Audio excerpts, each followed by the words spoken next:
Durante el siglo XVI surgió el debate más encendido que vio la ciencia jamás. El duro enfrentamiento, la terrible pugna entre los geocentristas y los heliocentristas. De estos últimos, su claro precursor fue Nicolás Copérnico. Y precisamente muchos de los que abrazaron las tesis heliocentristas sufrieron el rigor de una iglesia tremendamente inclemente. ¿Acaso el principal de aquellos mártires de la ciencia fue el dominico Giordano Bruno?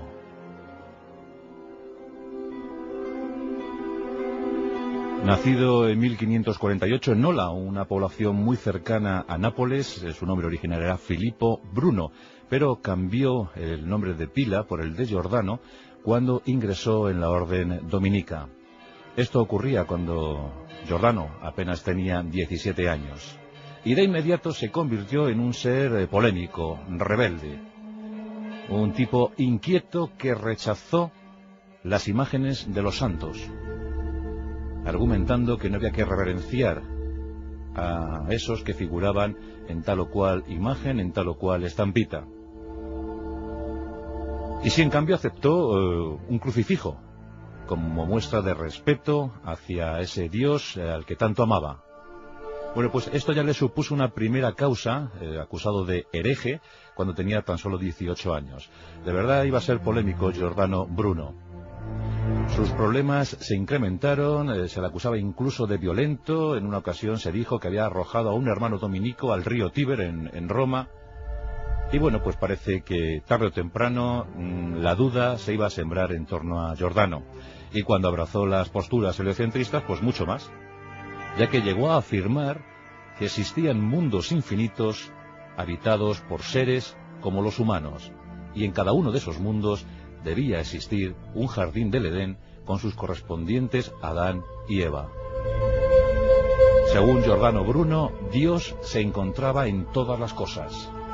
Esto era muy controvertido porque no estaba sustentado en la posición oficial de la Iglesia Católica. En ese momento Dios no estaba en todas las cosas. Pero Giordano ya lo mantenía y decía que en esos mundos infinitos, en ese espacio exterior, también estaba Dios.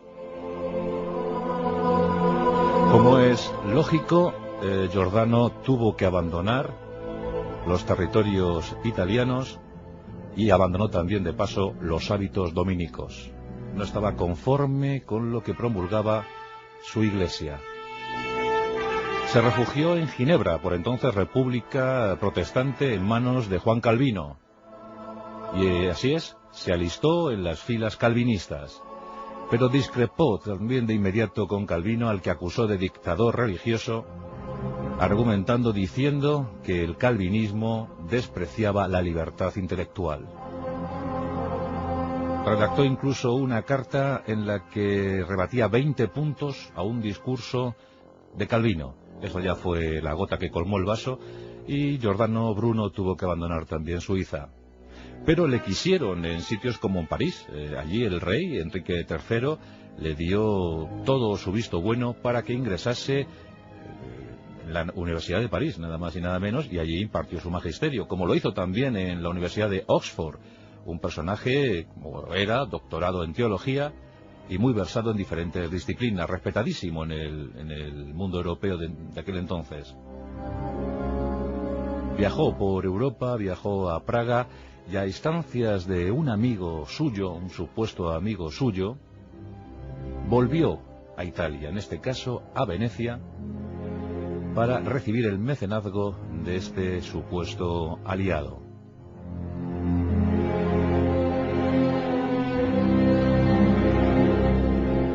Giovanni Monzenigo, ese era su nombre.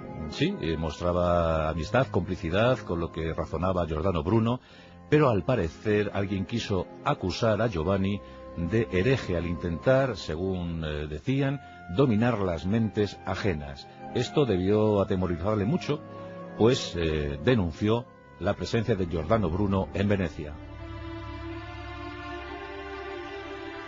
Fue una fatalidad, desde luego, una grave traición a su amigo, acaso pensando en salvar su propio pellejo. Pero lo cierto es que tras ser capturado en Venecia, Giordano Bruno fue conducido a las cárceles, a las mazmorras del Palacio del Santo Oficio en el Vaticano. y en ellas permaneció nada más y nada menos que 8 años, sometido a toda suerte de torturas, no solo físicas, sino también psicológicas. En este versus de la historia aparece con fuerza el Papa Clemente VIII. En este periodo, en estos años, intentó socavar el ánimo del antiguo dominico, pero no lo consiguió. Las posiciones ideológicas y religiosas de Giordano Bruno eran tan firmes que llegaron a conmover al grupo de cardenales designado por el Papa para intentar sacar los malos demonios de ese cuerpo. Finalmente, Clemente VIII, sabedor incluso que estaba a punto de crear un mártir para la ciencia, decretó que el caso de Giordano Bruno pasase a las causas seglares, a las causas civiles, y allí se le condenó como hereje, apóstata, a morir en la hoguera. Según se cuenta, Giordano Bruno escuchó conmovido la sentencia fatal que iba a acabar con su vida, y dijo al tribunal: «Estoy seguro que dictáis esta condena con mucho más temor del que tengo yo al recibirla». Y razón no le faltaba a este gran librepensador. El 17 de febrero de 1600 finiquitaba el siglo XVI y también acababa la vida de un gran hombre, Giordano Bruno, muerto en la hoguera. Dicen que se echó leña verde para que la tortura durase un poco más. Poco ya sabemos del Papa Clemente VIII, de lo que hizo o no hizo por el buen gobierno de la Iglesia, pero sí, desde luego, tenemos como uno de los nuestros a Giordano Bruno. Todo un héroe del libre pensamiento, todo un adalid de esa teología reformista, de abrir las mentes, no sé si al panteísmo, pero sí, desde luego, al conocimiento más profundo de nuestra propia realidad. Hoy, versus dedicado a todo un incomprendido en su tiempo, versus Giordano Bruno, Clemente VIII.